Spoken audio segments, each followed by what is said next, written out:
Hello, my name is Samuel Remedios, and I'm going to be presenting our work entitled Deep Filter Bank Regression for Super Resolution of Anisotropic MR Brain Images. Clinical MR scans are often 2D acquired with high-resolution 2D in-plane slices, like the one shown on the left, which are stacked to form a volume. However, when this volume is viewed through plane, we can see it is low resolution, such as the image on the right. Furthermore, sometimes these in-plane slices are acquired with slice caps, which further degrades the through-plane resolution. This is a problem for automated neuroimage processing, which generally requires isotropic voxels. To address this, super-resolution methods have been proposed that map low-resolution to high-resolution estimates. Contemporary methods do this with deep neural networks that map a low-resolution image Y directly to their high-resolution estimate X hat. However, these methods do not characterize the missing information necessary to do this. Instead, it has to learn it implicitly by viewing lots of data. And also, these can be sensitive to domain shift that require lots of external training data. Our contribution is twofold. We present an augmented novel observation model, and then we present a super-resolution algorithm that takes explicit advantage of this novel observation model. Furthermore, we do this with internal training. We require no external training data, and therefore we are not sensitive to intensity domain shift.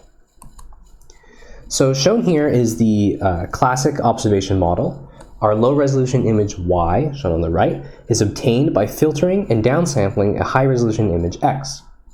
One of our contributions is that we notice that this is part of an M-channel perfect reconstruction filter bank, shown here, which states that if we have the correct filters, H0 through Hm-1 and F0 through Fm-1, we can decompose our high-resolution image X into different subbands, one of which is our observed low-resolution image, and the rest are detail coefficients, D1 through Dm-1, which are then upsampled, filtered again for interpolation, and then added. And if these are the correct filters, we actually perfectly recover our high-resolution image. So our job is we need to find out the detail coefficients, and we need to find out the missing filters for the encoding and decoding filter banks. We do this in two stages. In the first stage, we learn and approximate this perfect reconstruction filter bank. What we do is we sample in-plane patches, high-resolution in-plane patches from the volume, and we send them through this filter bank, through our initialized filters. We then calculate a reconstruction error and backpropagate because the whole filter bank is differentiable. And what we can do is we can update the missing filters from the perfect reconstruction filter bank with gradient descent. We repeat this iteratively until convergence.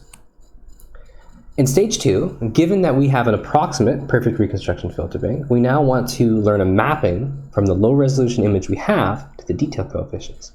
Here's why. In order to actually perform super resolution here, we only have the low resolution image and the filter banks that we approximated. And in order to recover this high resolution image, we need to estimate these detail coefficients. We propose to do this with a deep neural network right here, and we actually use a pix-to-pix style GAN to learn this mapping.